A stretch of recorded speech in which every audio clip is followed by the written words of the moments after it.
The discovery of the structure of DNA was one of the most important scientific achievements in the last century, in human history, in fact. The now famous double helix is almost synonymous with Watson and Crick, two of the scientists who won the Nobel Prize for figuring it out. But there's another name you may know too, Rosalind Franklin. You may have heard that her data supported Watson and Crick's brilliant idea, or that she was a plain-dressing, belligerent scientist, which is how Watson actually described her in The Double Helix.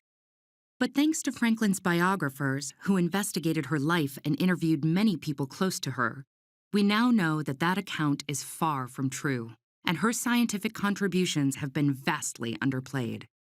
Let's hear the real story. Rosalind Elsie Franklin was born in London in 1920. She wanted to be a scientist ever since she was a teenager, which wasn't a common or easy career path for girls at that time. But she excelled at science anyway.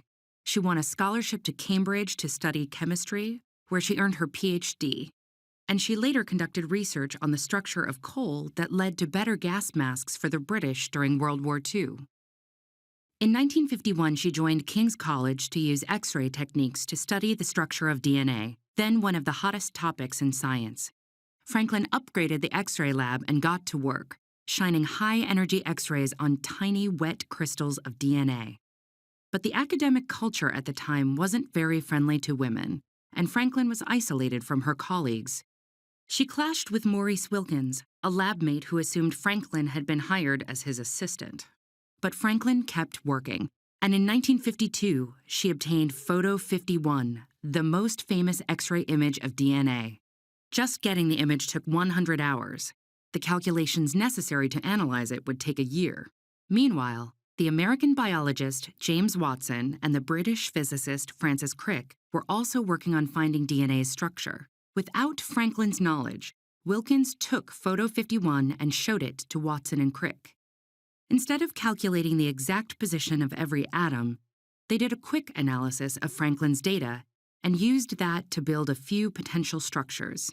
Eventually, they arrived at the right one. DNA is made of two helicoidal strands, one opposite the other, with bases at the center like rungs of a ladder. Watson and Crick published their model in April 1953.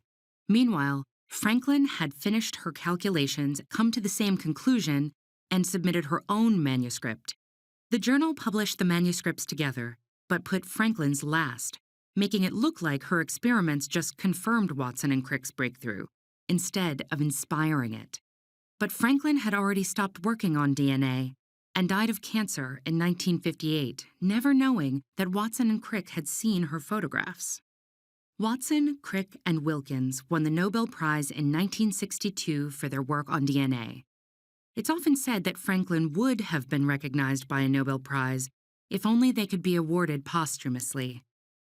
And in fact, it's possible she could have won twice. Her work on the structure of viruses led to a Nobel for a colleague in 1982. It's time to tell the story of a brave woman who fought sexism in science and whose work revolutionized medicine, biology, and agriculture. It's time to honor Rosalind Elsie Franklin, the unsung mother of the double helix.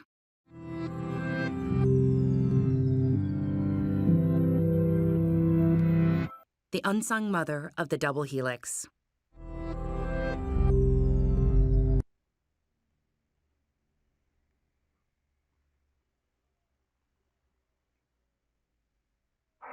Bueno, por el momento, confírmenme si observan siempre la pantalla que aparece aquí Rosalind Franklin y aquí sale la fotografía. ¿Sí la observan o ya no se mira?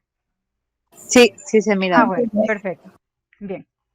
Bueno, entonces ustedes se preguntarán cómo fue que la forma en realidad helicoidal del ADN pues da como lugar pues esta imagen que realmente si ustedes lo observan tiene como una forma de X, ¿verdad?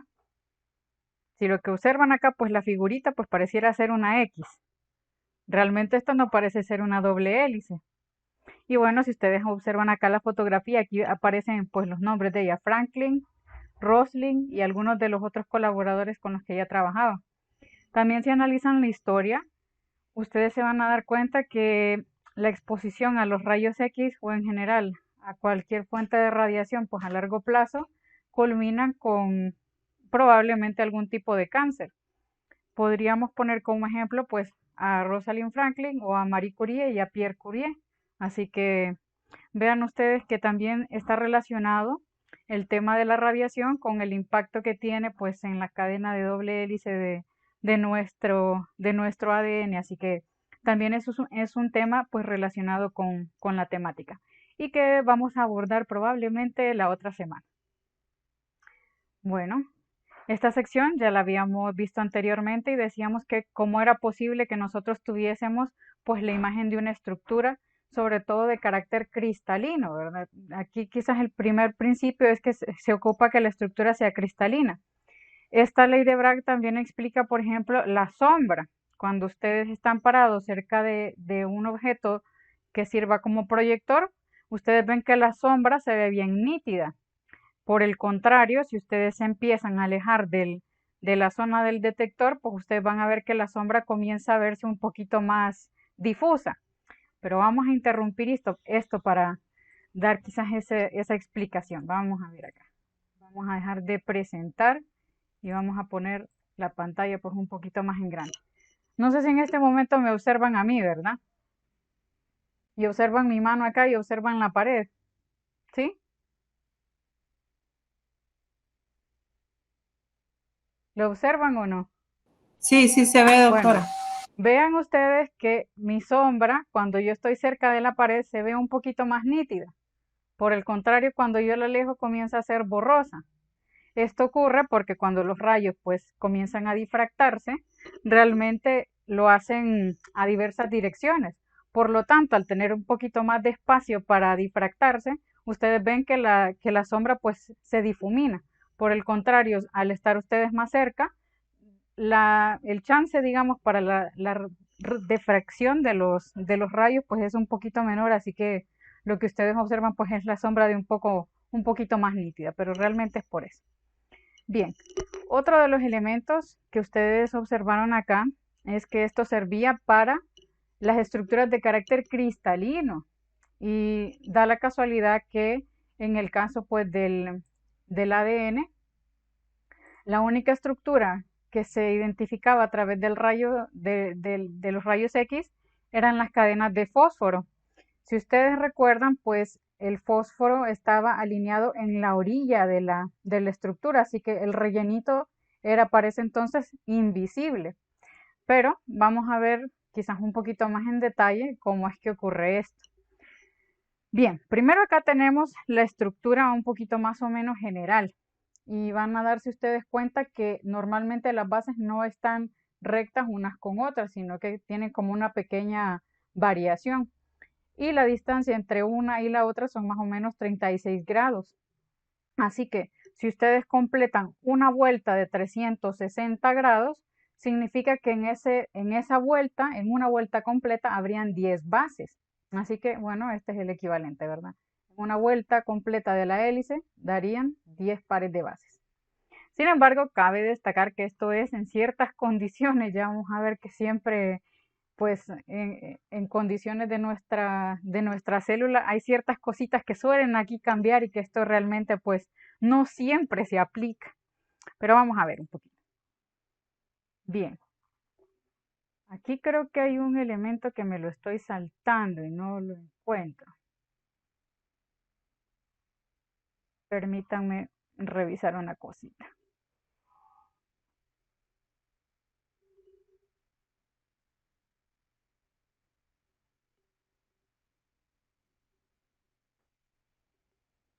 Vamos a ver dónde está.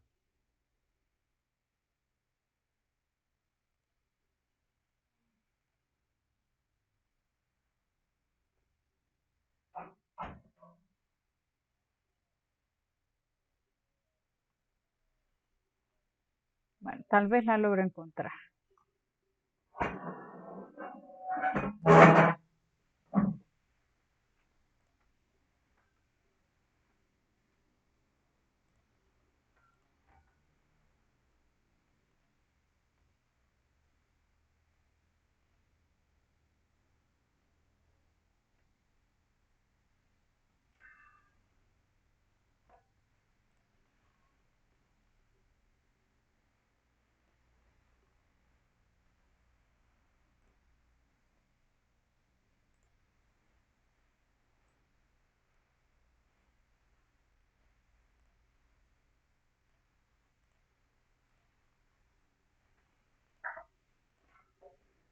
Bien, dice.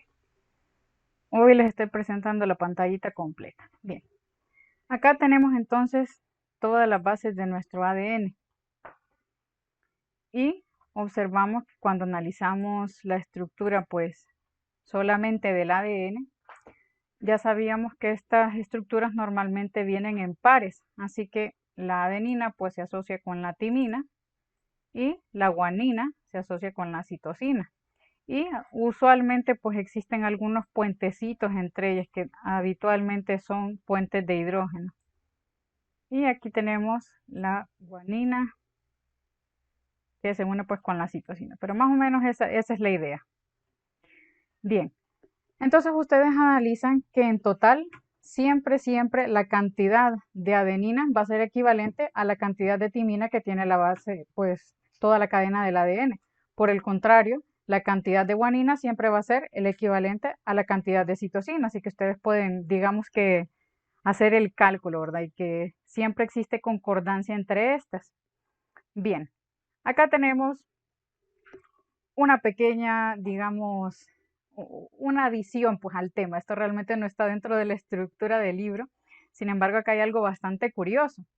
Y vean ustedes que cuando analizamos, por ejemplo, el ADN de los organismos vivientes en la Tierra, nosotros estimamos que todos están compuestos pues por este mismo tipo de bases. Tanto si ustedes analizan pues a un virus o si analizan ustedes a una bacteria o si analizan a un gato, a un perro, todos están compuestos por ese mismo tipo de bases en su ADN. Pero ¿qué ocurre, por ejemplo, si ustedes analizaran la posibilidad de encontrar vida en el espacio, en una de esas misiones espaciales a Marte, a Júpiter, a cualquiera de esos otros lugares?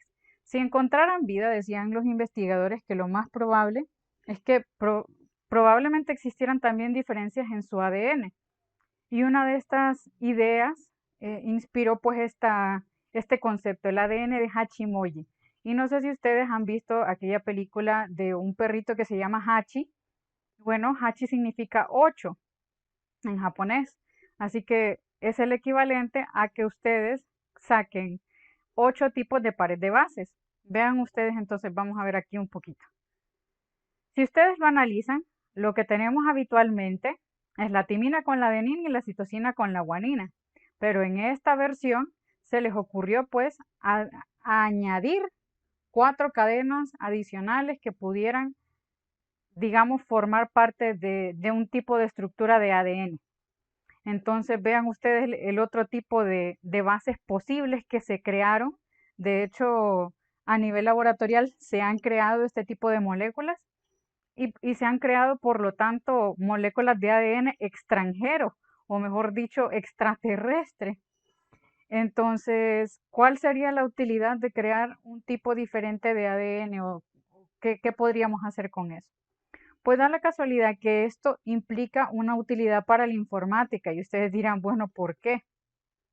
Si ustedes consideran que todas las computadoras actualmente utilizan un sistema binario, a menos que ustedes desarrollen una computadora cuántica, su computadora pues tiene este tipo de sistema operativo. Trabaja con unos y con ceros. Así que si ustedes quieren escribir una palabra, pues necesitan una gran cantidad de códigos para determinarla. Por el contrario, si ustedes analizan nuestro ADN de forma natural, está compuesto por 4 letras diferentes. Y si ustedes analizan la posibilidad de hacer un código a partir de 8 letras diferentes, existirían miles de conformaciones que implicarían una cantidad o un registro de números menor que el sistema binario. Por lo tanto, tendrían ustedes una computadora con mayor capacidad, para empezar. Vean otra de las aplicaciones, y es que si recordamos, nuestro organismo creaba las proteínas a partir del código que se encontraba en el ADN. Entonces, ¿qué implicación tiene esto para nuestros aminoácidos? Veamos si nosotros analizamos con estas 4 letras del ADN todas las combinaciones posibles. Existen 64 combinaciones diferentes. Por el contrario, si ustedes analizan en un código en el que existieran 8 dígitos, ustedes podrían crear 512 combinaciones diferentes, lo que significa que hay más de 400 o más de 400 tipos de de aminoácidos potencialmente diferentes. Así que esto les permitiría, por ejemplo, crear algunas proteínas, enzimas, en los casos de enfermedades en las que existe alguna deficiencia de tal. Entonces esto podría tener un impacto para la medicina. Sin embargo, pues cabe destacar que estas investigaciones, pues al ser bastante nuevas, digamos que todavía hace falta ver cuál sería la repercusión, ¿verdad? Entonces, vean, acá está la referencia. Y bueno, si analizamos un poquito más a detalle la referencia que les tengo acá, ustedes quizás les parezca que este no es el estilo APA. Y esto es precisamente porque habitualmente en medicina el formato que nosotros utilizamos para dar las referencias es el de Vancouver. Entonces, casi siempre yo las referencias las pongo pues en el sistema que yo conozco, ¿verdad? Bien, y si ustedes quieren curiosear el artículo, pues acá les dejaba el enlace y pues acá pueden entrar a analizar qué cosas tan interesantes o qué cosas tan extrañas hay por acá. Bien, pero vamos a proseguir con nuestro tema, simplemente para que ustedes vean que el campo de la genética es tan diverso y es por el momento tan desconocido que existe un campo para tanto para la investigación como para el desarrollo de nuevas cosas, ¿verdad? No conocemos mucho sobre nuestro propio genoma, así que queda la ventana abierta a nuevas investigaciones. Bien, si analizamos entonces esta estructura que se forma, ustedes van a ver que la distancia habitual entre una base y la otra es de más o menos 0.34 nanómetros, o sea que están bastante cerquitas. Y si ustedes analizan pues esa estructura principal o esa estructura de doble hélice que tiene pues nuestro ADN, ustedes van a encontrar dos surcos. Bueno, si observan la estructura así tridimensional, y van a ver un surco, que es este espacito pequeño que existe acá, que se ve un poco más pequeño que el siguiente, que es un poquito más grande. Entonces, habitualmente en la cadena ustedes van a encontrar un surco menor y un surco mayor. Bien, bueno, acá no hay más. Veamos este concepto, autorreplicación del ADN. Resulta que nuestro modelo de ADN pues tiene un modelo semiconservativo y este parte a partir de una plantilla que nosotros tenemos impresa pues obviamente en nuestro propio ADN. Así que si nosotros tenemos el molde pues solo hay una figura posible que puede encajar en ella. Y más o menos este es el modelo que vamos a encontrar a continuación. Vean ustedes, acá tenemos dos tipos de modelos diferentes, un modelo conservativo y un modelo semiconservativo. Lo que ocurre en los humanos o en general en todos los animales va a ser el modelo de abajo. Para explicarles las diferencias, vamos a hacer una pequeña dinámica. Y es que, imagínense que esta es la original, la que está en azul, mientras que la que está en rosado es la copia que se crea con la ADN polimerasa. Vean ustedes entonces, si nosotros tuviésemos una replicación y que en el proceso pues las células originales se quedaran con el ADN original, pues la copia pasaría totalmente para el hijo. Sin embargo, lo que ocurre realmente sabemos que es al contrario, que nosotros heredamos una copia original y una copia de réplica, digamos. Entonces realmente solo conservamos la mitad del ADN original, porque en cada proceso de duplicación de nuestro ADN, cada célula hija solamente contiene la mitad del ADN original. A eso se refiere que es un modelo semiconservativo, que solo se conserva la mitad. Bien, acá tenemos otro concepto bastante interesante, y es que les mencionaba yo que habitualmente en condiciones naturales, pues digamos que nuestro organismo sabe hacer con las moléculas lo que le da la gana. Entonces vean ustedes acá que existe diversas formas, no solamente una sola forma posible. Y acá en el cuadrito ustedes observan tres tipos de formas diferentes. Una forma B, una forma A y una forma Z. De estos tres tipos de formas, la forma B es la más presente, digamos, en medio acuoso, o sea, la que tenemos en nuestras células habitualmente. Sin embargo, vean ustedes que cuando se trata de una sola cadena o en los momentos en el que el ADN se escinde y que solamente tenemos una cadena, habitualmente adoptan esta conformación A, que digamos que al compararla pues es un poquito más compacta que la otra. Por el contrario, en otras condiciones, que ya veremos un poquito más adelante, adoptan este patrón de Z y le dicen Z porque si ustedes analizan la forma que tienen pues los enlaces de fósforo, le dan esta forma como de escalerita, así que pues por eso le pusieron que era ADN de forma Z. Bien, así que lo habitual dentro de nuestras células pues es la forma que teníamos anteriormente, un surco menor y un surco mayor. Veamos acá entonces, ¿de qué depende la estructura que adopta el ADN? Si consideramos que nuestro ADN está conformado por sustancias nitrogenadas, que son las bases purínicas y pirimidínicas, sabemos que al estar compuestas por aminoácidos, o mejor dicho, que al conformarse se forman a partir de los aminoácidos, y recordemos que normalmente las cadenas proteicas cambiaban su conformación a medida que subía o bajaba el pH, ustedes van a ver que el pH es uno de los principales, digamos, determinantes de la estructura que va a tener el ADN. Así que en condiciones normales y en las condiciones, digamos, fisiológicas del organismo, que es un pH, digamos, no tan ácido, nuestro ADN adquiere esa forma B que teníamos anteriormente.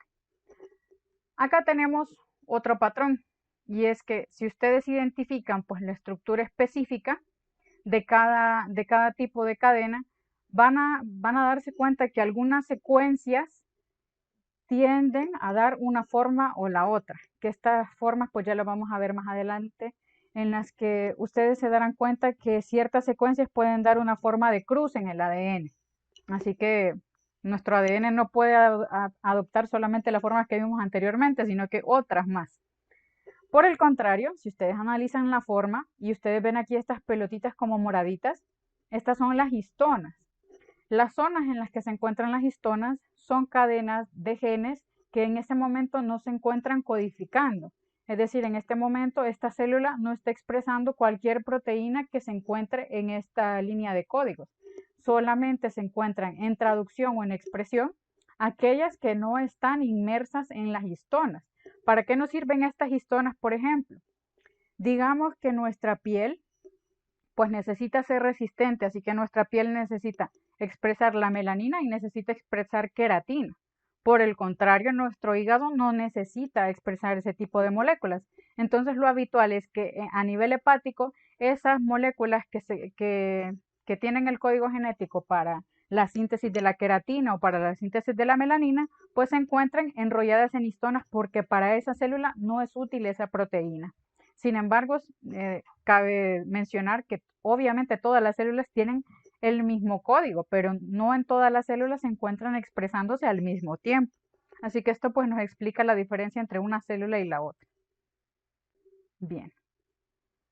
Acá tenemos otro concepto, el ADN en vivo. Y bueno, ya vimos anteriormente que ustedes observaron una forma A, una forma B, una forma Z. Y dijimos que era posible hacer una forma de cruz. Pero vean que acá les pongo otro concepto, un ADN circular. Algunos organismos, por ejemplo las bacterias, suelen tener el ADN en forma de círculo. También a nivel mitocondrial, el ADN suele estar en forma circular. Bueno, vamos a observarlo. Vean ustedes, por ejemplo, en la bacteria Escherichia coli. Habitualmente, ustedes van a ver que no tiene una zona inicial o una zona que empieza en 3 y que termina en 5, sino que habitualmente lo que hacen es unirse un extremo con el otro. Y bueno, lo que ustedes observan en la porción inferior son las fotografías en microscopía electrónica de cómo se miran las cadenas de ADN. Así que estas figuritas que ustedes ven acá, pues son las cadenas de ADN. Y vean ustedes, si analizan esta cadena, no tiene un inicio y un final, sino que se encuentra como una estructura, digamos que es circular, porque si la tensaran totalmente, pues tendría una forma de círculo. Al igual que si analizan pues esta otra molécula y le van siguiendo todo el perímetro, se van a dar cuenta pues que es una sola molécula y que no tiene inicio y que no tiene final. Lo mismo si van analizando cada una de estas y se dan cuenta que realmente no son circulares, ¿verdad? Sino que pueden tener cualquier forma, pero en teoría el concepto es ese, que si ustedes la tensaran completamente, pues sería un círculo.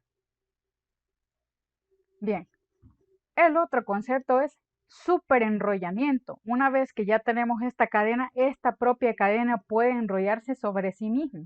¿Y cómo se observa esto? Bueno, si ustedes lo analizan acá, la forma del ADN es lineal porque si ustedes sí detectan un inicio y acá también. Entonces en esta forma ustedes analizan que la cadena es lineal y que está relativamente enrollada. Ahora, si la comparamos con la imagen de abajo, ustedes se dan cuenta que está muy enrollada. De hecho, no pueden identificar ni siquiera en qué parte inicia ni en qué parte termina. Y nos damos cuenta que adentro de nuestras células, nuestra molécula de ADN también es capaz de enrollarse sobre sí misma o enrollarse sobre las histonas que en este caso están representadas con este colorcito como crema y súper enrollarse dentro de sí mismas y que al final de cuentas pues nuestros cromosomas son en realidad una gran cadena de ADN que está enrolladito. Así que eso es un cromosoma, una cadena de ADN que está muy enrolladita.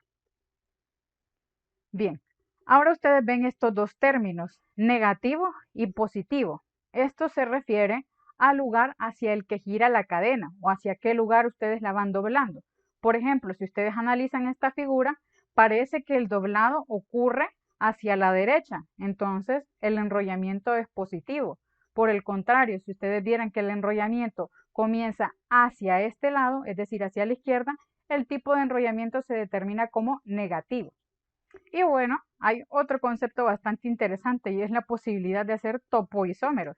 ¿Y qué sería pues un topoisómero? Solamente una misma estructura, una misma cadena, pero que cambia con su estructura conformacional. Y bueno, vean ustedes, por ejemplo, que acá tenemos dos tipos de ADN circular del mismo organismo. Sin embargo, en este pues se encuentra muy enrolladito y en este se encuentra más relajado. Así que habitualmente estas cadenas, a pesar de que son iguales, y que una está enrollada y que la otra no, pues se denominan habitualmente como topoisómeros. Simplemente cambia la conformación. Bien, acá tenemos otro concepto y es que habitualmente pues nuestra estructura de ADN hay un momento en el que suele tener una sola cadena. Mono significa una y catenario pues una sola cadena. Así que cuando tenemos una sola cadena, pues nuestro organismo tiene tres formas de, digamos, de acoplar esta estructura. La primera es en forma de ovillo. Y vean ustedes en qué condiciones ocurre esto. Cuando existe alta temperatura o cuando está en presencia de sustancias desnaturalizantes. Y vean ustedes cómo se mira un ovillo, como que si ustedes tuvieran simplemente un trozo de lana pues aleatorio.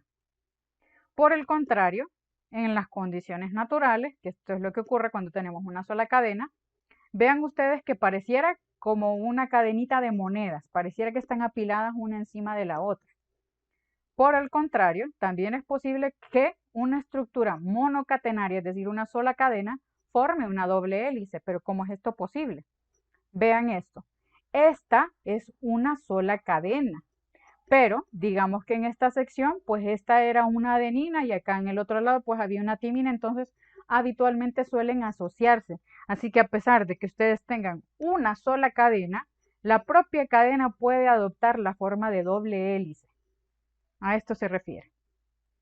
Pero digamos que el requisito es eso, que las zonas tienen que ser complementarias. De lo contrario, pues no se forma ningún tipo de doble hélice. Bien, acá tenemos otro concepto bastante interesante. Vean ustedes acá que tenemos diversos tipos de organismos. Y por el otro lado tenemos diferentes tipos de un mismo organismo. Veamos entonces cuando analizamos cada uno de estos.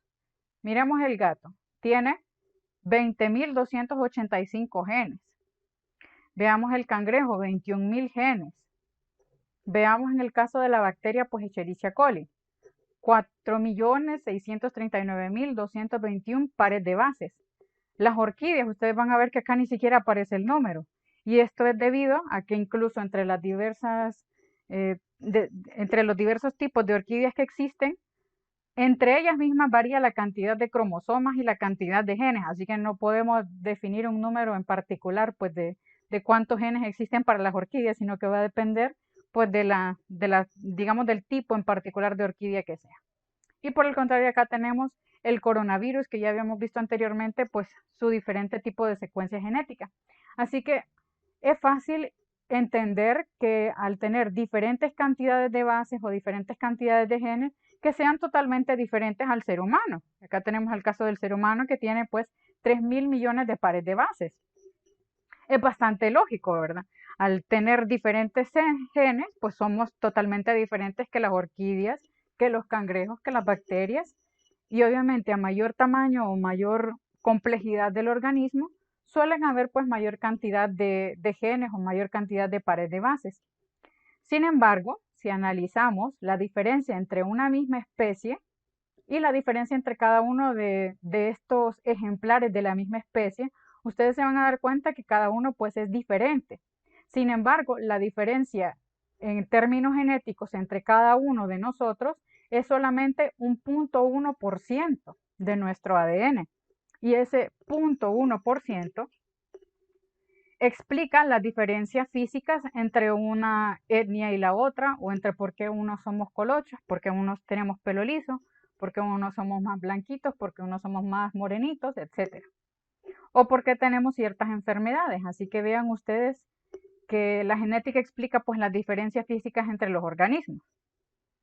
Pero también dentro de un mismo organismo explica las diferencias entre cada tipo de célula. Y acá tenemos en la imagen superior un corte del riñón. Esta unidad que ven acá pues es el glomérulo.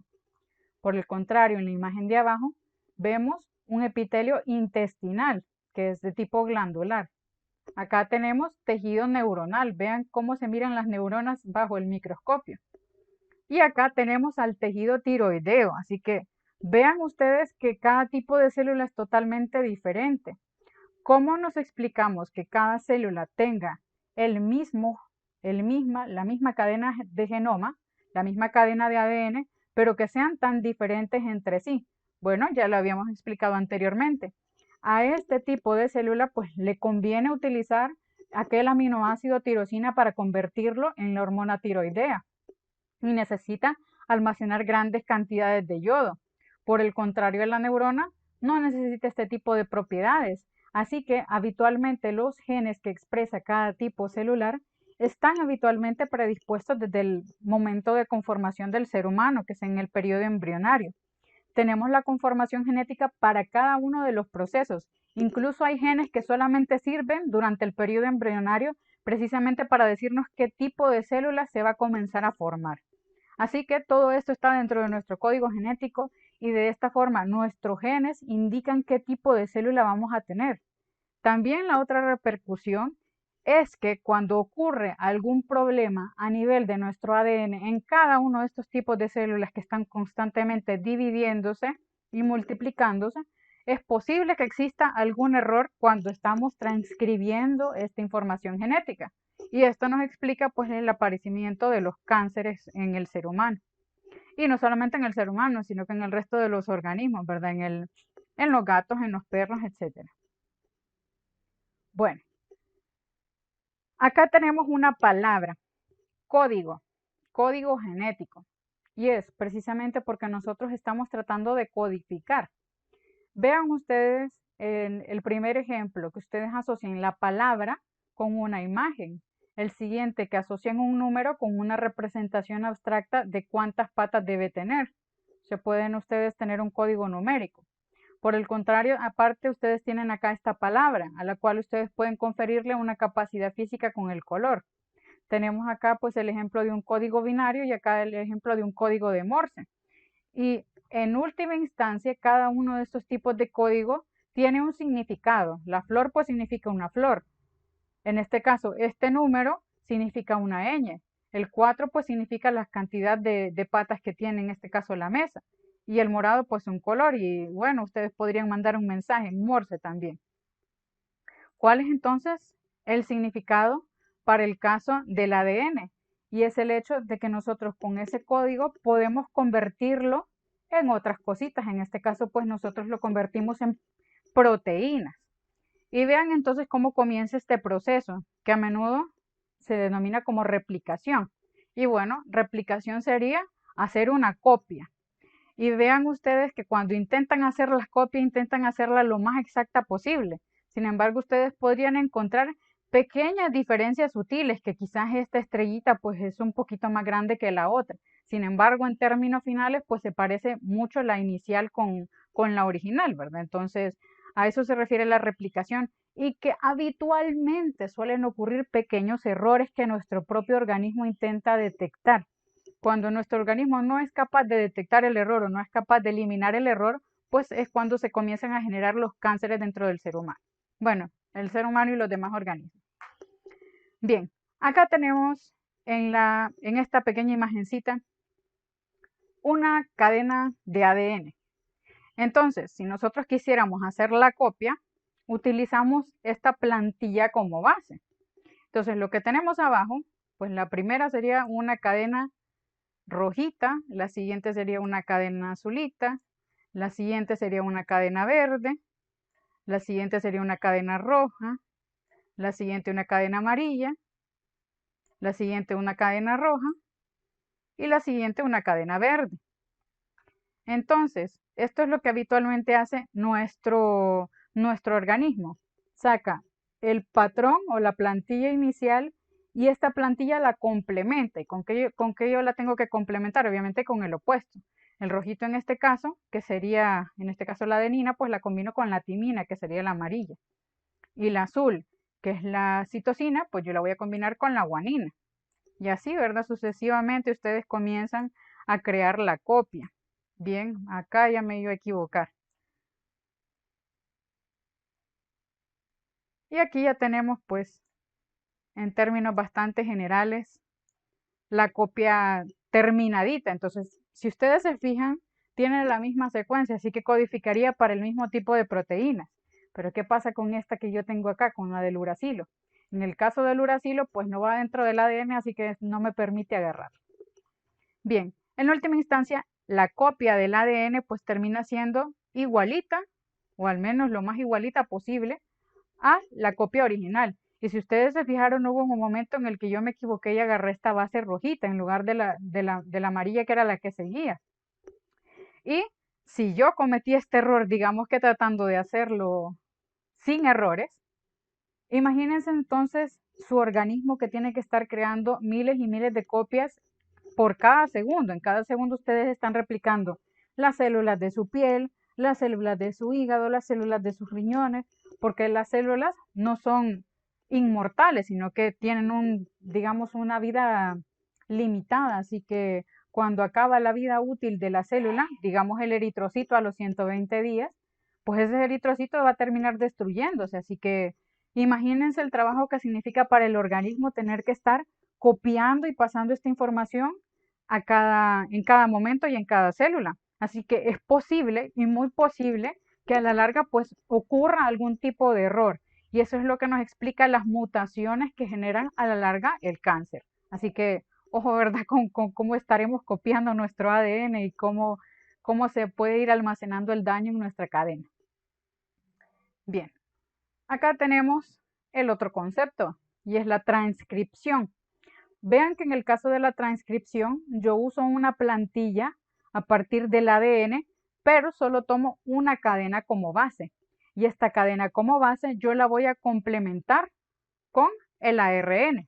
Entonces yo sé, por ejemplo, que si yo tengo una adenina, no la puedo combinar con la timina. Y bueno, da la casualidad que nuestro ARN pues no puede utilizar la timina, sino que lo que utiliza es el uracilo. Así que en este caso pues yo la combino con el uracilo. Y bueno, acá yo tengo una de plantilla azulita, que sería la citosina, entonces yo ya sé que esta la tengo que combinar con la guanina. Y bueno, acá a la inversa, ¿verdad? Por el contrario, acá otra vez me tocaría utilizar el uracilo y acá me tocaría utilizar la adenina. Acá me tocaría utilizar de nuevo al uracilo y en esta porción me tocaría utilizar de nuevo a la citosina. Entonces, si ustedes analizan un poquito la estructura de ARN que va, no es idéntica, sobre todo por el aspecto en el que nuestra cadena de ADN pues contiene la timina y en cambio pues el ARN, que es el que lleva pues la información a los ribosomas para el ensamblamiento de las proteínas, se dan cuenta ustedes que la secuencia es un poquito diferente y en última instancia pues esta cadena se va a separar, así que se van a venir cada uno de estos trocitos por separado y van a viajar hacia el ribosoma donde va a comenzar el proceso pues de la síntesis proteica y del armado de todas las proteínas de nuestro organismo. Así que vean que habitualmente esta cadena viaja de forma simple, de forma de una sola cadenita. Bien, ¿cuál es el resultado? Digamos que tenemos una cadena de ARN mensajero que tiene este código genético. Y esta porción pues ya la habíamos visto un poquito cuando mirábamos la sección de las proteínas. Y es el hecho de que cada tipo de aminoácido pues tiene un código específico, ¿verdad? Entonces, si ustedes analizan esta estructura, se van a dar cuenta que aquí existe también otro concepto, el ARN de transferencia. Y este ARN de transferencia, la única función que tiene es transferir pues un aminoácido hacia la cadena de ARN mensajero para comenzar a ensamblar la estructura. Vean entonces y traten de ubicar pues cada uno de estos componentes. Acá está la letra inicial, acá está la segunda letra y acá está la tercera letra. Entonces, tratemos de buscar cuál es el resultado. La A, la siguiente letra es una U, entonces se encuentra en este cuadrito, y la siguiente es una G. Entonces observen acá, habitualmente este es el codón de inicio. Habitualmente ustedes cada tipo de proteína que tienen comienza con un codón de inicio en particular, que bien podemos ponerle solamente el nombre de inicio. Habitualmente este se vendría con esta, ¿verdad? Transferirlo, solo lo transfiere pues y se regresa a su sitio a buscar otro tipo de esta proteína. Esta misma podría ser la metionina, si lo observan acá. Bien, la siguiente molécula CCU. Buscan la C y buscan la U y se dan cuenta que esta es una prolina. Entonces acá se llevan a la prolina y habitualmente estos se vienen juntitos, ¿verdad? Pero solamente era para darlo a razón de ejemplo. La siguiente, AU, entonces lo ubicamos, la U, la A y la U, y en este caso pues sería la tirosina. Entonces nos llevamos la tirosina para la cadena. La siguiente sería UGU, y esta pues sería una cisteína. La siguiente sería una CGU, la C está acá, la G está acá y la U está acá, significa que esta es una arginina. Y la última pues lo podríamos hacer por descarte, pero vamos a comprobarlo. AUU pues sería la isoleucina. Así que en última instancia la cadena de ARN tiene una traducción o tiene un significado.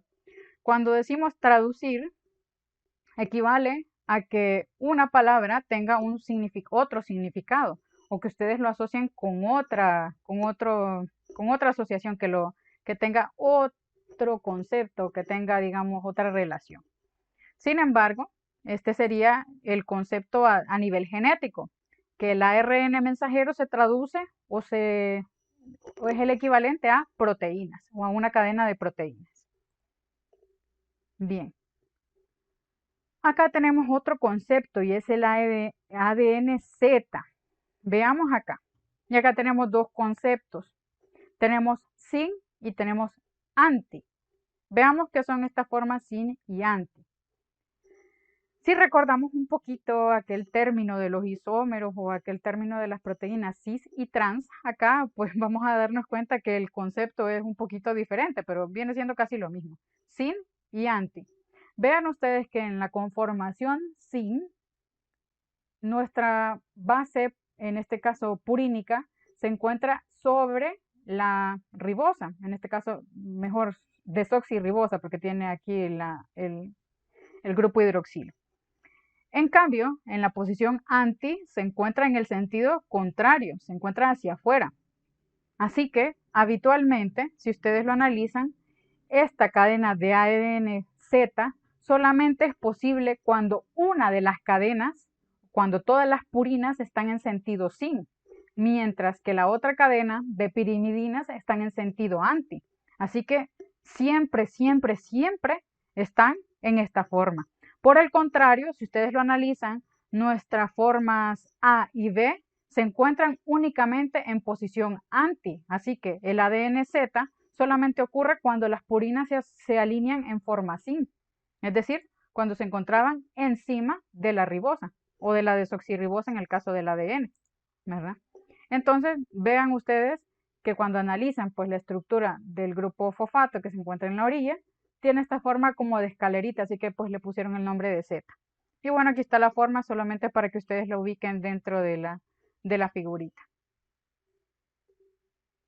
Bien, acá tenemos otra de las estructuras posibles y es la estructura cruciforme.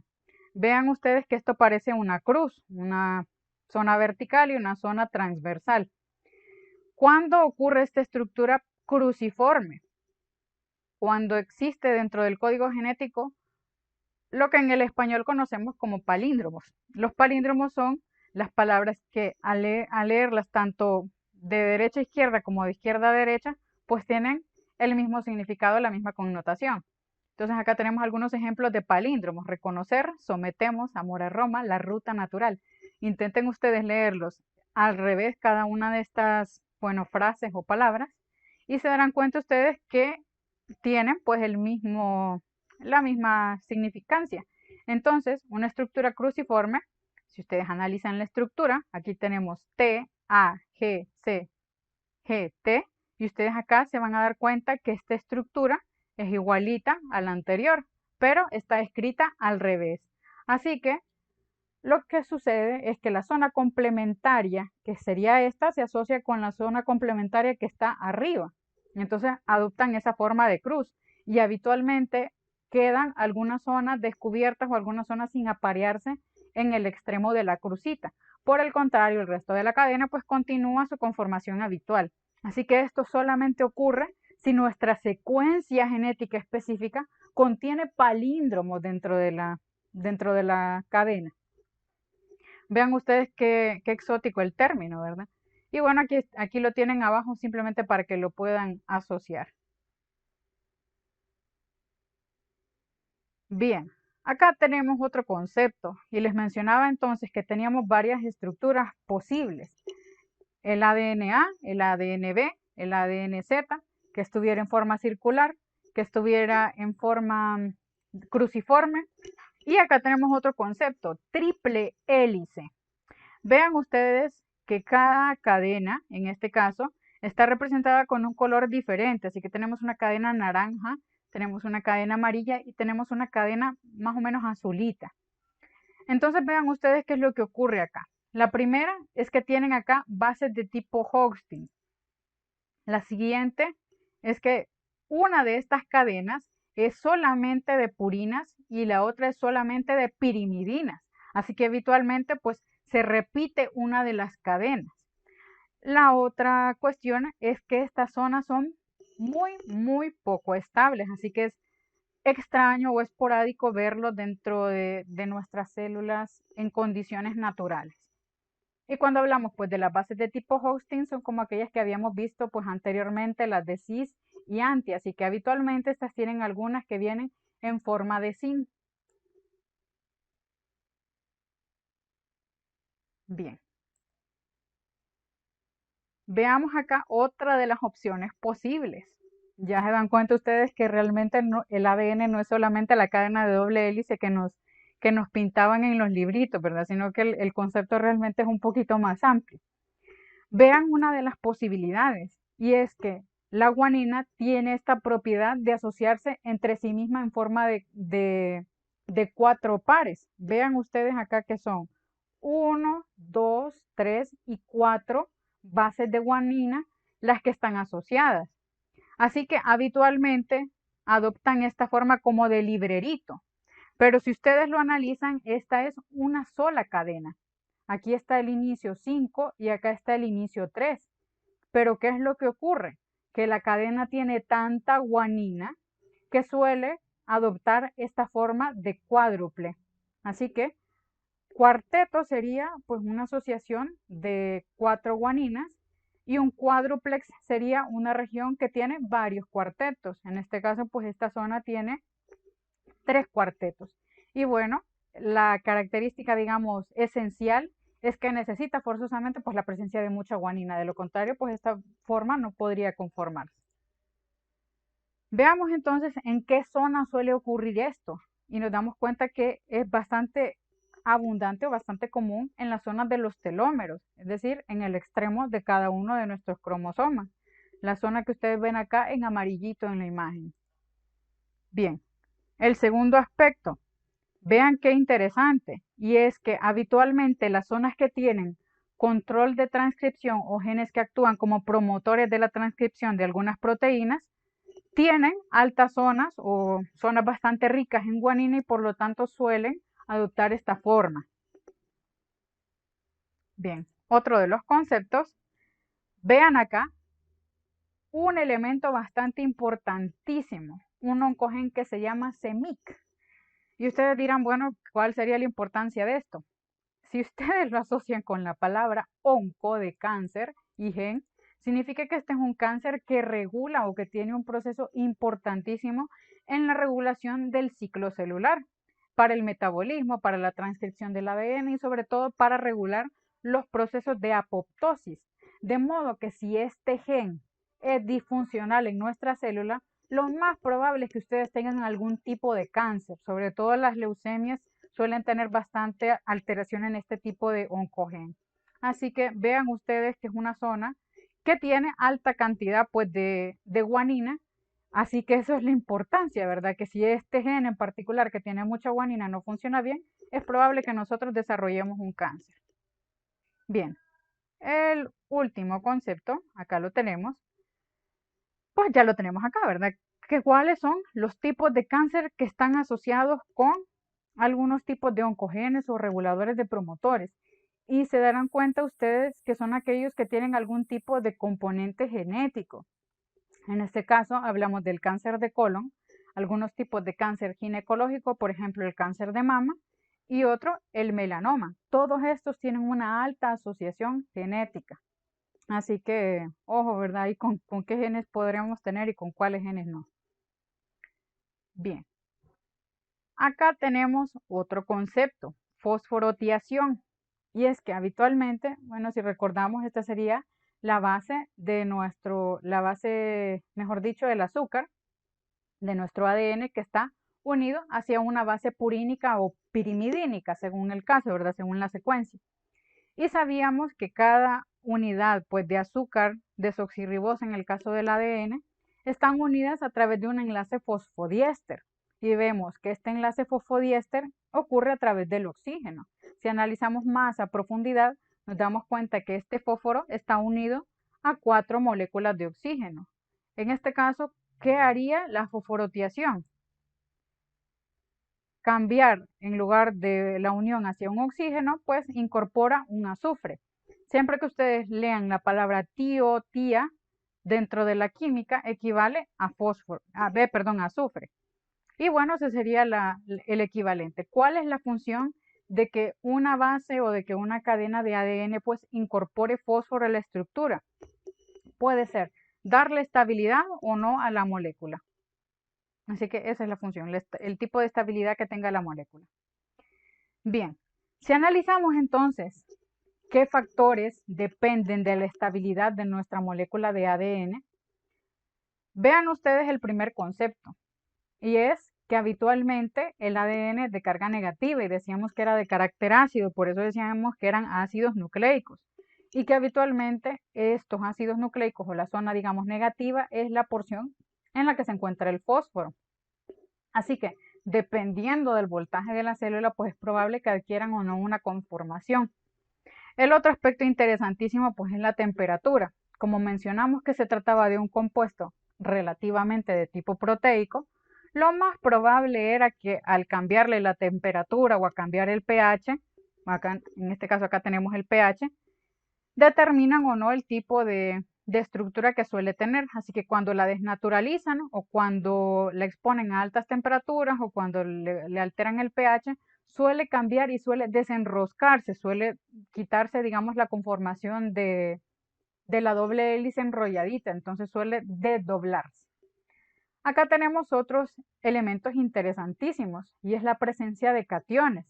Si recordamos, el ADN suele tener carga negativa, pero a nivel de nuestras células tenemos muchos cationes y la cantidad de estos cationes va a determinar qué tan estable sea la molécula. Si ustedes cambiaran la carga en general de la célula, ustedes podrían romper esta estructura de ADN. Por el otro lado, vean ustedes acá este otro concepto, y es que la adenina y la timina suelen fundirse o unirse con mayor facilidad que como lo hicieran, por ejemplo, la citosina y la guanina. Así que lo más habitual es que estas zonas suelen unirse, pues digamos que con mayor facilidad que las otras. Bien, acá tenemos otro concepto bastante interesante, energía superhelicoidal. Y vean ustedes que habitualmente decimos que podíamos enrollar nuestra estructura de ADN. Y esto sería el equivalente a que ustedes tomaran, por ejemplo, algún tipo de material de tipo elástico y comenzaran a enrollarlo. Ustedes se van a dar cuenta que a medida que lo están enrollando más, cuesta más enrollarlo. Y esto es precisamente porque se requiere energía. Así que habitualmente el desenrollado del ADN implica la liberación de energía. Y bueno, la otra traducción o digamos que el otro ejemplo que podríamos poner es el caso de estos slinkies que al menos eran bastante populares durante mi infancia. Y ustedes se dan cuenta que tienen una estructura de tipo helicoidal que está enrolladita y que pues tiene la capacidad de transferir energía de un lugar al otro con iniciar un poquito el movimiento. Así que lo habitual es que nuestra molécula de ADN no se encuentre ni en forma lisa ni en forma tan enrollada. Porque ¿qué ocurre? Necesita más fuerza para poder enrollarse más. Así que lo habitual es que esté en un estadio, digamos, intermedio, que le conviene a la célula a nivel energético, porque no ocupa gastar tanta energía pues para enrollarse tanto. Vean entonces acá otro apartado. ¿Cuál es la utilidad de las cosas que hemos aprendido? Y vamos a ver algunas aplicaciones de los conceptos que hemos visto anteriormente. Veamos entonces el primero. ¿Tienen alguna idea de qué lugar, qué país será este?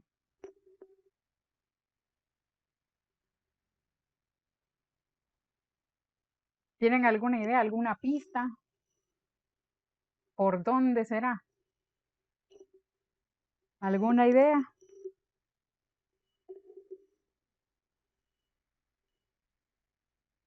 ¿No se les viene ningún lugar a la cabeza? Bueno, a ver, dígame. No le digo, no sé. Bueno. Les voy a dar una pista. Y la primera es la aurora boreal. Da la casualidad que las auroras boreales pues no son visibles a nivel del trópico, sino que existe una latitud específica, sobre todo en zonas cercanas a los polos. Así que esa es la primera pista, que ustedes ocupan un lugar que esté pues un poquito más cerca de los polos. Y bueno, pues ya si nos vamos un poquito más específicos a la zona en el mapa, la zona geográfica, vamos a encontrar una isla que se llama Svalbard, que se encuentra pues al norte de Noruega en un archipiélago que, bueno, en este mapa ni siquiera aparece. Pero si lo analizamos, aquí se encuentra un lugar bastante interesante, al que habitualmente le dicen Doomsday, es decir, el día del juicio, pero vamos a compartirlo de otra forma para que lo puedan escuchar.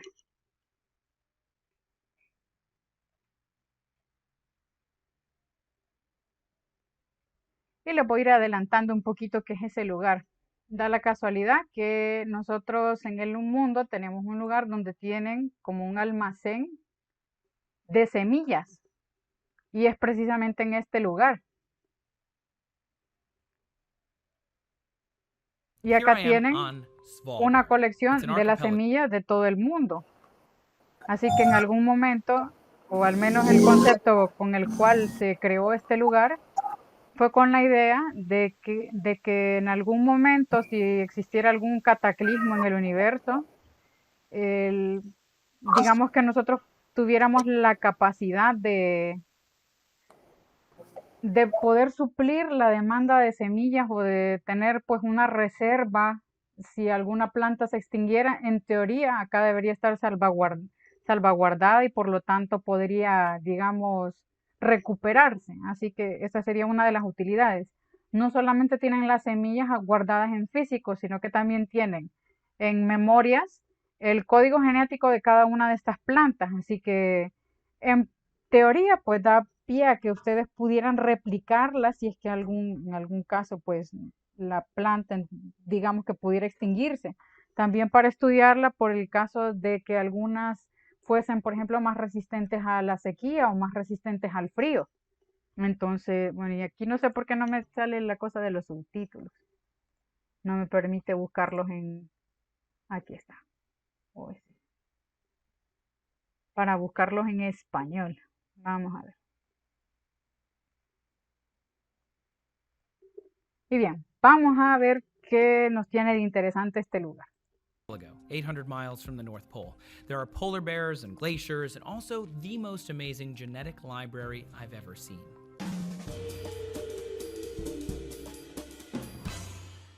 Hey guys, Trace here for D News. Thanks for tuning in. If you've never heard of Svalbard before, it's this place right here. Way up on top of the planet, far away from civilization, but Svalbard might be one of the most important places in the world. It's really cool, and we get to go inside. You know, this is quite simply a hole in the mountain. In there, you have actually 13,000 years history of agriculture. It's quite amazing. That's Marie Haga. She is the executive director of the Crop Trust, the group that oversees the Svalbard Global Seed Vault.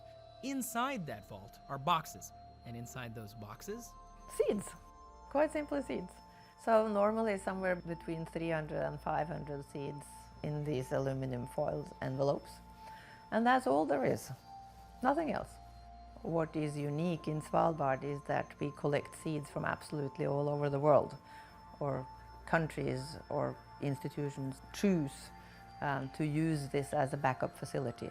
the main reason it's so far north is because Svalbard is cold. It's got a permafrost, meaning the ground never really thaws even in the summer. Most seeds can be stored long term at minus 18 degrees, or they can keep for a long time at a temperature that isn't that cold either. But that's sort of the perfect temperature. By digging a 130-meter tunnel deep into the mountain, the vault is underneath that permafrost, meaning they only had to cool it the remaining 12 Celsius. At that temperature, the 860,000 varieties currently in the vault can be held for decades. Some wheat varieties could last 1,000 years. But aside from serving as a backup for the global food machine, the seed vault also represents something else, a genetic library of evolutionary successes. Wheat originates in, well, certainly the Middle East. Now we grow wheat absolutely all over the world. The thing is that it has taken many thousand years for these plants to move around the globe. The challenge these days is really that the climate changes so fast, so the plants are not able to adapt. And that is really the fundamental challenge for agriculture these days. And we need to help these plants to adapt faster. And that is why we need to introduce, for example, genes from a wild relative that can make sure that wheat can grow in funny climates with, for example, less water, or that it's able to fight a new disease that stems from climate change. So scientists are traveling the world to gather more seeds and bring those into the vault too. Because farmers don't want to grow all these crops in their fields because they need to make dollars, and they and agribusinesses will grow for yield. But when we choose yield over diversity, we lose genetic variety. We in the US only have about 10% of the variety of fruits and vegetables that we had 100 years ago. So if a disease strikes, say, bananas, like is happening now, they could go extinct. They all have the same immune system, and there's nothing we can do. There aren't any other varieties to experiment with, which is why we're cataloging and saving seeds in this vault. There are 3,000 varieties of coconuts, 4,500 varieties of potatoes, 35,000 varieties of corn, 125,000 varieties of wheat, or 200,000 varieties of rice. One of those might have the trait that we need in the future to adapt rice to whatever it is, higher temperature, higher salinity in the soil, more unpredictable weather, a variety that can fight a new pest or a new disease. And for each one we lose options to develop plants with traits in the future.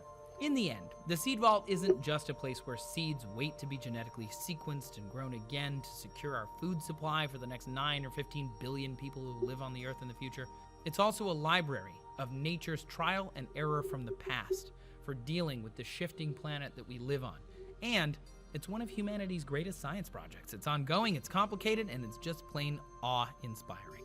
Okay, so now you know why we need the seed vault. But what about for foods that don't have seeds?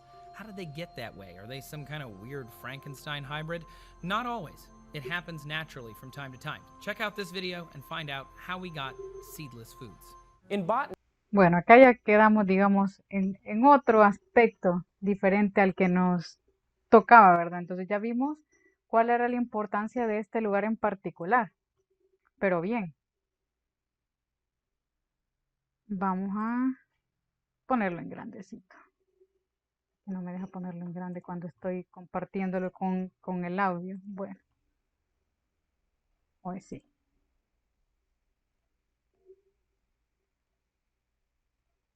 Bien.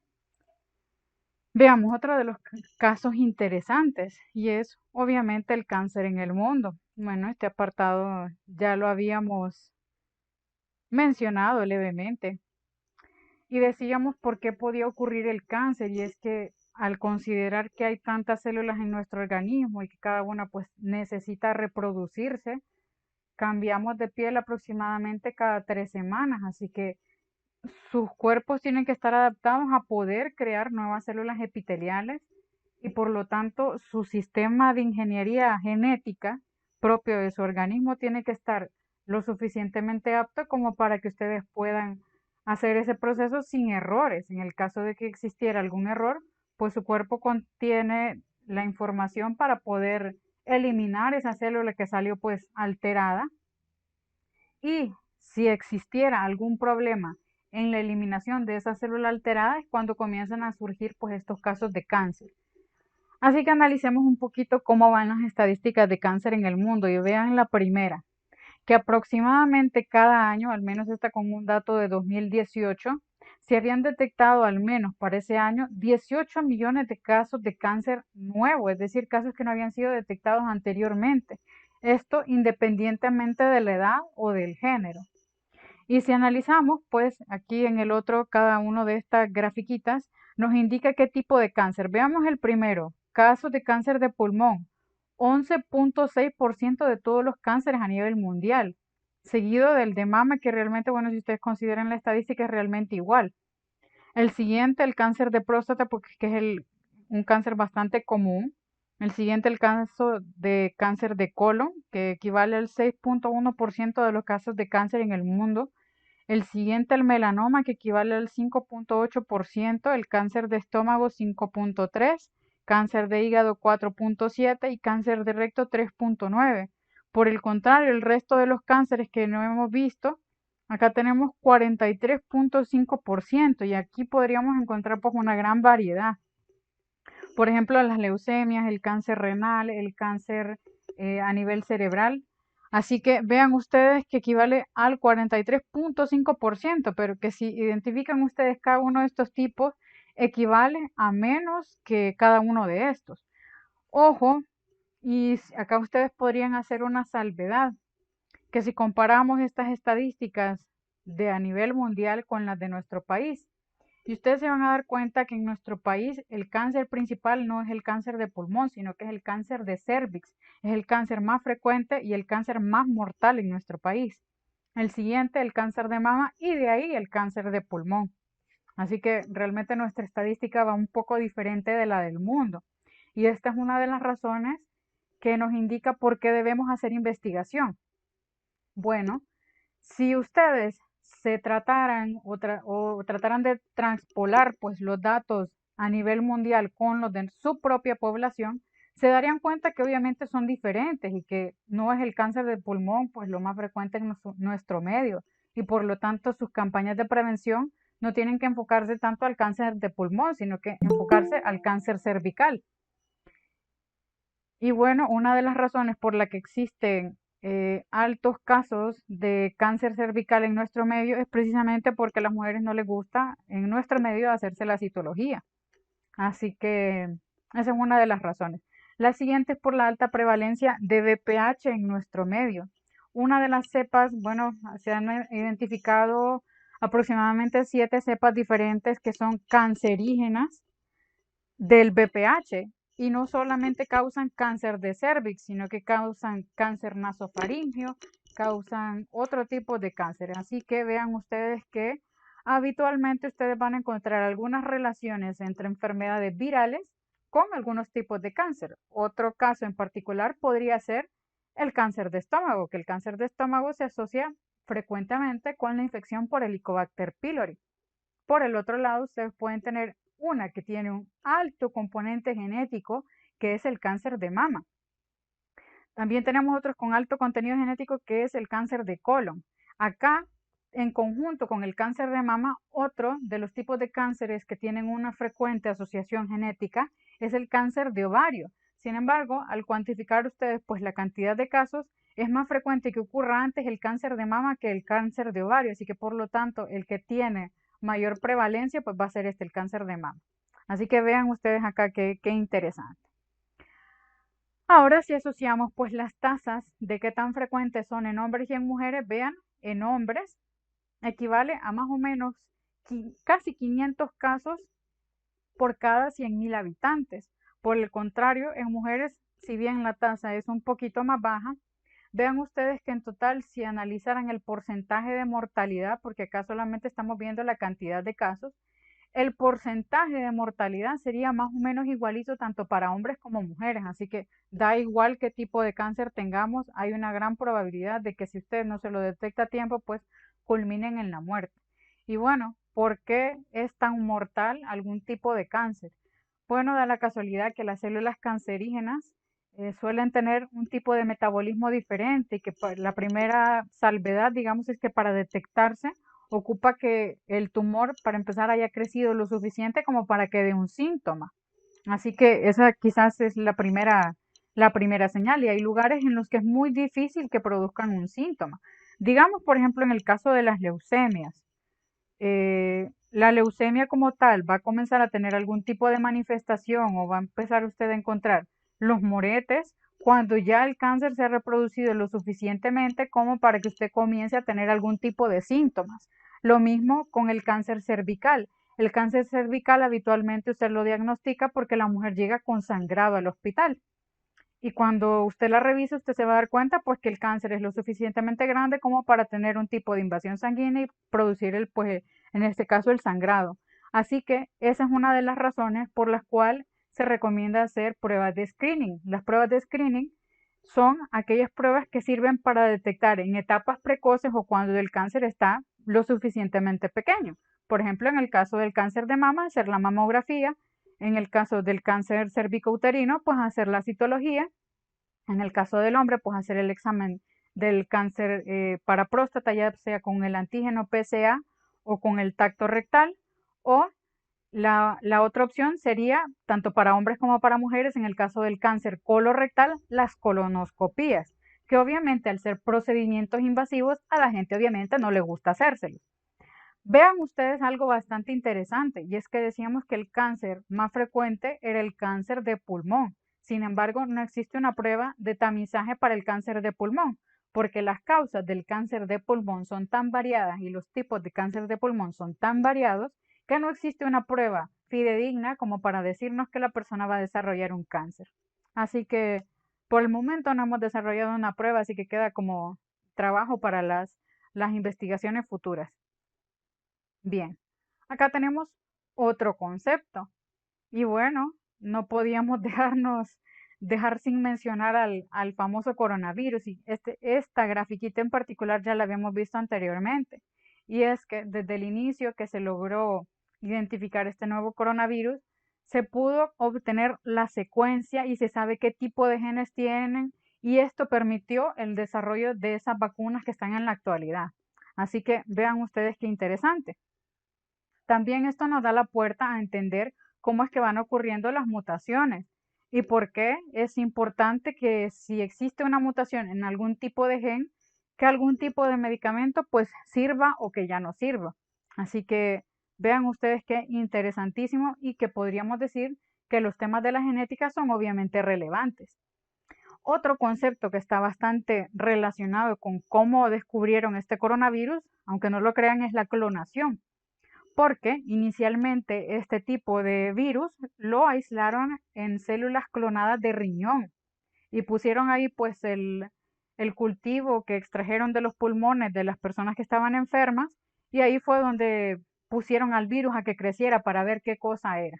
Así que vean ustedes que también la clonación nos permitió pues identificar al nuevo coronavirus.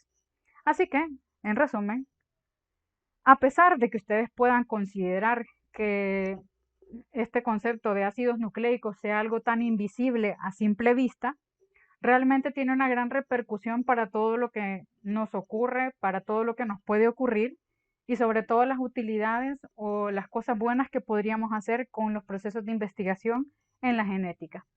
Así que, como siempre, bueno, ya saben que terminamos la clase con algún tipo de mensaje que sirva quizás para inspirarlos. En este caso, pues tengo una frase de Marie Curie.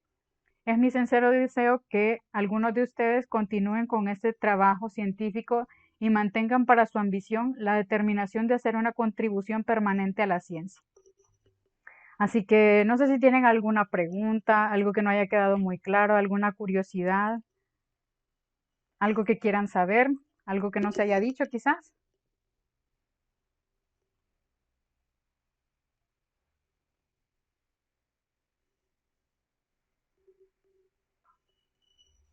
Realmente, bueno, a mí me quedó bien claro, doctor.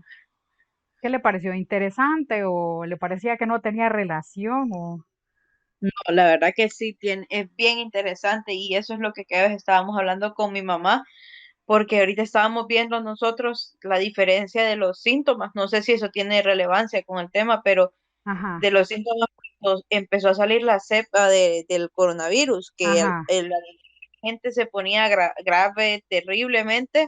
ajá, Y, por ejemplo, yo, cuando a mí ya me dijo que ya casi, ya mediados, cuando ya a finales del año pasado, ajá, y lo único que yo percibí fue dolor de cabeza. Yo no tuve ujú, ni calentura, ni perdí el olfato, ni nada de eso. Y ahorita la gente lo que tiene es diarrea, le pega ajá, diarrea. ajá. Entonces, pero ¿cómo va? O sea, tal vez ya nos dio una cepa y éramos asintomáticos, Leo, mamá, o no sé qué pasó, Leo, pero Bueno, algo está fíjese que pasando. sí tiene relación. Y la primera es que inicialmente, bueno, si usted se fija, es una enfermedad relativamente nueva, de la que solo sabemos pues lo que se ha surgido durante el último año y lo que va de este. Antes de eso, pues el tema de coronavirus no sabíamos poco o nada del tema. Y bueno, las primeras investigaciones o los primeros resultados que se pudieron obtener era que el coronavirus se unía a un receptor que existe únicamente a nivel pulmonar. Entonces esto explicaba la presencia de los síntomas respiratorios. Y usted dice, bueno, está bien, ahora entiendo por qué les da neumonía. Sin embargo, cuando usted analiza el efecto total del virus en su organismo, usted se va a dar cuenta que tiene varias posibilidades. La primera es que usted haga una tormenta inflamatoria, es decir, que se le inflame todito.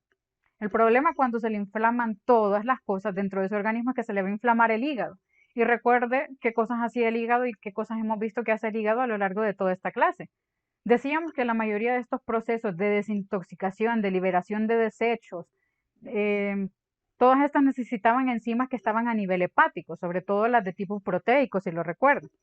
Entonces necesitamos que nuestro hígado esté funcionando bien para que nosotros podamos eliminar los desechos de forma natural. También ocupábamos que el riñón estuviera trabajando bien para que pudiera eliminar las cosas que no ocupa nuestro organismo, las cosas que estuvieran en exceso.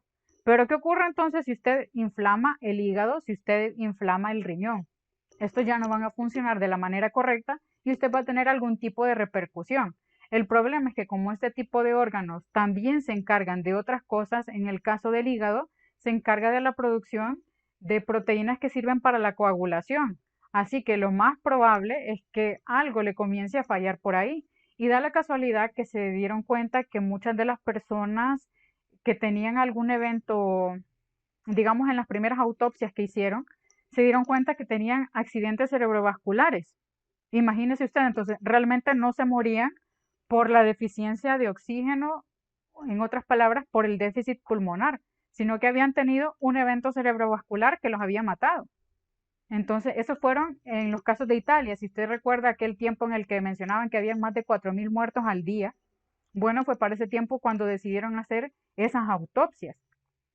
Y así, digamos, a la larga nos hemos dado cuenta que existen dos peligros con la infección por coronavirus.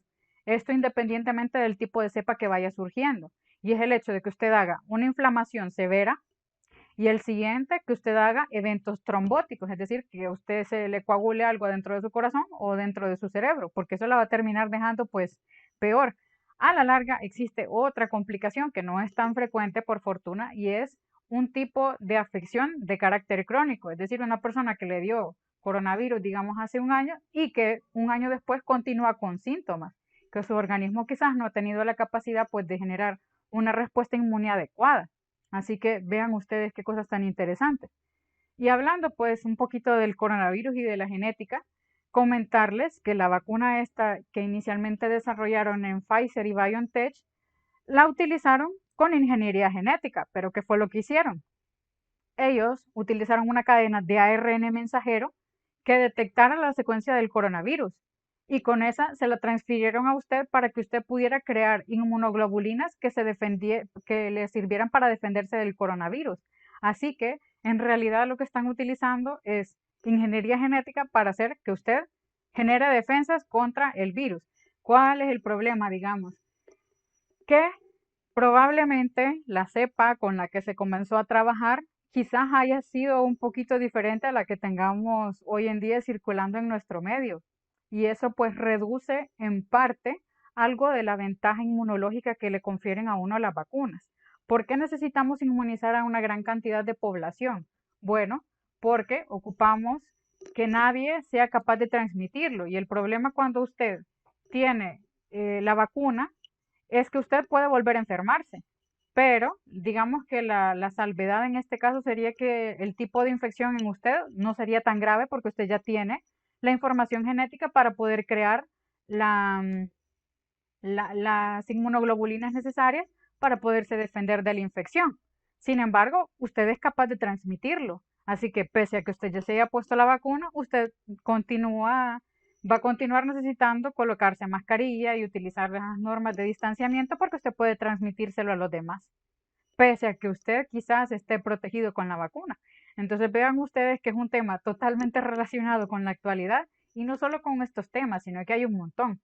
Por ejemplo, cuando analizamos ese caso de la bóveda esta de Svalbard, y vean ustedes que ahí mencionaban que cada país podría tener ahí como su salvedad, como su bóveda ahí para guardar las semillas en caso de que tuviesen algún tipo de crisis.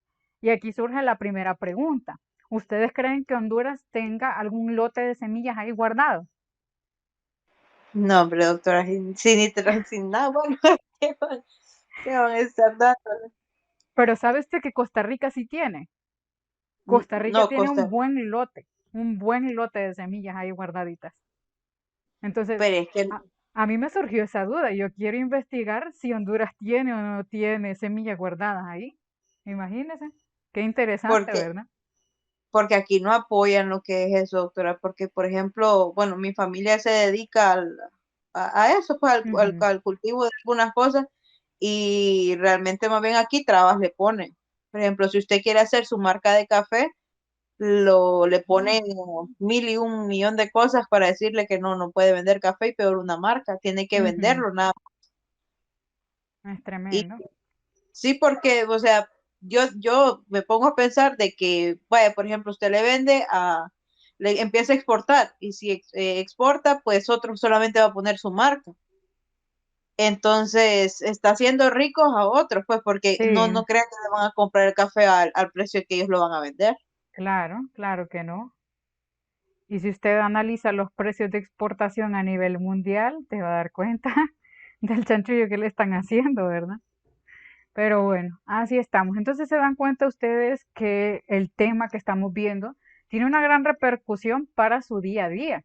No solamente por si ustedes están en este momento mudando una capa de piel que les confiere a ustedes pues el aspecto sano, digamos, de la piel, sobre todo con la edad, ¿verdad? Ustedes se dan cuenta que cuando ven una persona un poquito mayor, digamos que suele encontrar usted pues las arrugas o la piel un poco más seca. Y es precisamente que con la edad, la capacidad de nuestro ADN de regenerarse, digamos que no es tan eficiente. Entonces, vean ustedes que influye hasta en el envejecimiento. Así que se van a dar cuenta en lo largo que sigamos viendo pues esta clase que existen millones y millones de aplicaciones prácticas posibles de este tema. Y bueno, mañana vamos a ver cómo fue que cayó nuestra amiga Rosalind Franklin en la idea de que el ADN tenía esa forma de X cuando lo veían ustedes en la fotografía. Así que eso va a ser lo que vamos a ver mañana. Y de paso, pues les adelanto cómo va a ser un poquito la temática en esta ocasión. Les mencionaba que este parcial, o esta unidad, mejor dicho, es un poquito corta porque solamente son 2 capítulos. Ya vimos el primero, que era la parte de la sección de los ácidos nucleicos. La que nos hace falta es la del metabolismo, que esa probablemente nos tome unos 3 días, quizás la otra semana. Y se dan cuenta ustedes que queda un gran espacio ahí que hay que llenar. Y lo vamos a llenar con temas de interés. Y los temas de interés pues van a ser algunos que vamos a proponer durante la clase. Así que, a diferencia de los demás parciales, en esta ocasión sí nos va a tocar investigar un poquito más y nos va a tocar proponer y analizar e investigar. Así que, de paso les voy adelantando, ¿verdad? Que vayan pensando en algún tema interesante que creen ustedes que sería útil verlo en la clase. Podría ser, por ejemplo, algún tipo de cáncer, el cáncer de mama, el cáncer de cervix, el cáncer de pulmón, los cánceres que ustedes quieran, ¿verdad? Podría ser también analizar un poquito más sobre esa bóveda de semillas, sobre ese almacén, sobre ese gran banco de semillas. Otro caso podría ser analizar cómo es entonces ese proceso de la clonación y ver qué pasa con la oveja Dolly, ¿verdad?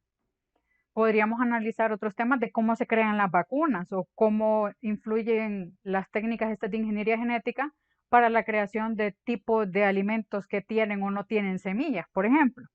O cómo hacer para modificar alimentos para que sean más resistentes al cambio climático, a la sequía, a las enfermedades.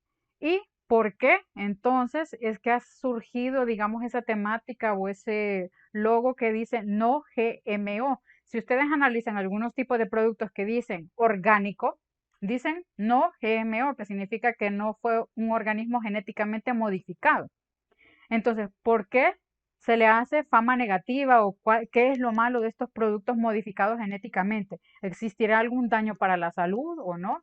Y bueno, ustedes podrían ir analizando otros temas, ¿verdad? ¿Qué otras cosas podríamos ver que se relacionen con la genética y que sean interesantes para nosotros? Así que piensen en algún tema interesante y pues lo tienen que proponer.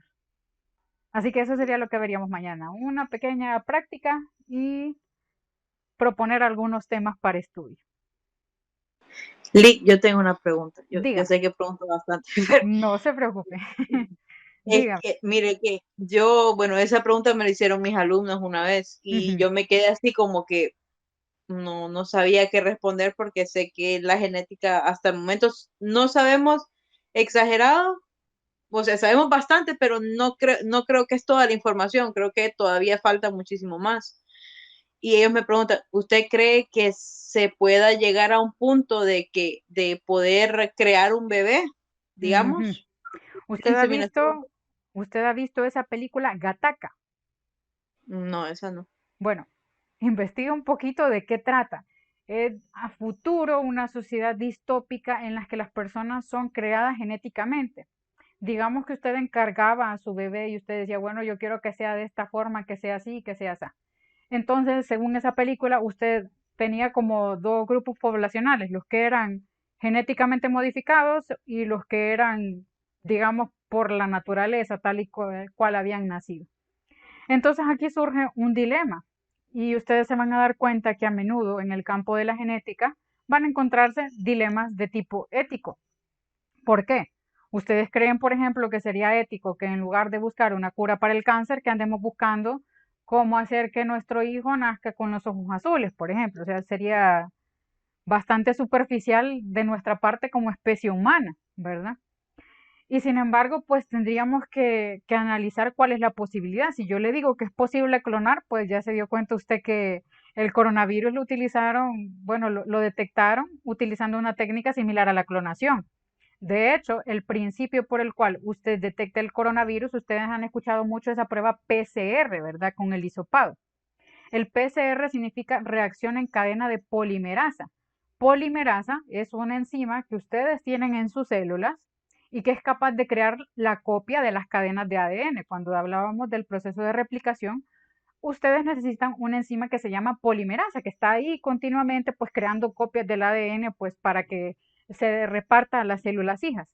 En este caso, pues lo que se utiliza es una cadena de polimerasa de tipo híbrido que resiste a la temperatura. ¿Para qué? Para que esa enzima pueda sobrevivir y que usted pueda solamente clonar lo que usted necesita identificar. En este caso, por ejemplo, sería la cadenita del coronavirus. Entonces, usted utiliza una técnica de clonación, pero no lo clona totalmente, sino que solamente clona una sección del ADN para ver si coincide o no con el coronavirus. Y si coincide con el coronavirus, pues le dan a usted una respuesta de positivo. Entonces, vea usted que son conceptos que parece que no sirven o que son de muy a futuro, pero que realmente estamos utilizando en la actualidad y no estamos tan lejos de llegar a cosas extremas, ¿verdad? Pero, como le digo, aquí nos topamos con el dilema ético. Si usted investiga por la web, usted se va a dar cuenta que existen millones de lugares o muchos sitios que se encargan de hacerle a usted un análisis genético y le dicen, bueno, usted tiene este código genético. ¿Qué pasa entonces si viene una compañía aseguradora y se da cuenta que usted tiene un gen que la predispone con alta frecuencia o con alto porcentaje al cáncer de mama? Lo más probable es que a usted le vayan a negar el seguro, pero solamente si usted comparte la información o si el seguro tiene acceso a su información, o como otras personas, por ejemplo, que publican esta información por redes sociales.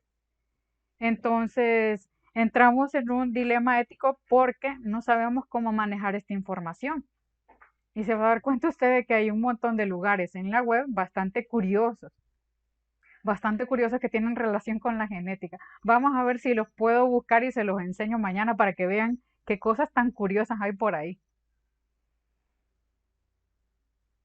Y podríamos explorar eso también, ¿verdad? Como tema, como tópico de interés. Sí, porque eso sí, bueno, a mí sí me llama la atención bastante eso. A mí también. Imagínese, por ejemplo, aquí surge una pregunta. Si a usted le dieran la opción de hacerse un análisis genético y de saber si usted puede tener o no algún tipo de enfermedad a largo plazo, sobre todo de tipo cáncer, Alzheimer, Parkinson, diabetes, ¿usted se lo haría? Yo, bueno, por prevención, yo digo que sí, doctor.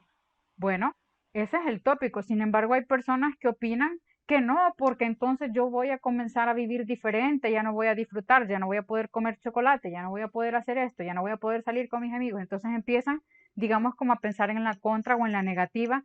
Y algunas personas dicen que no deberían tener que hacerse un análisis genético. Entonces, van a darse cuenta ustedes que una de las primeras actividades que vamos a realizar es precisamente analizar eso, que cada una de ustedes, bueno, lo vamos a hacer en un foro, pero va a ser para mañana, pero solamente se los voy adelantando que va a ser eso, que ustedes analicen si ustedes quisieran saber cómo está su ADN y si ustedes quisieran saber si tienen o no riesgo de algún tipo de enfermedad y por qué quisieran saber y por qué no.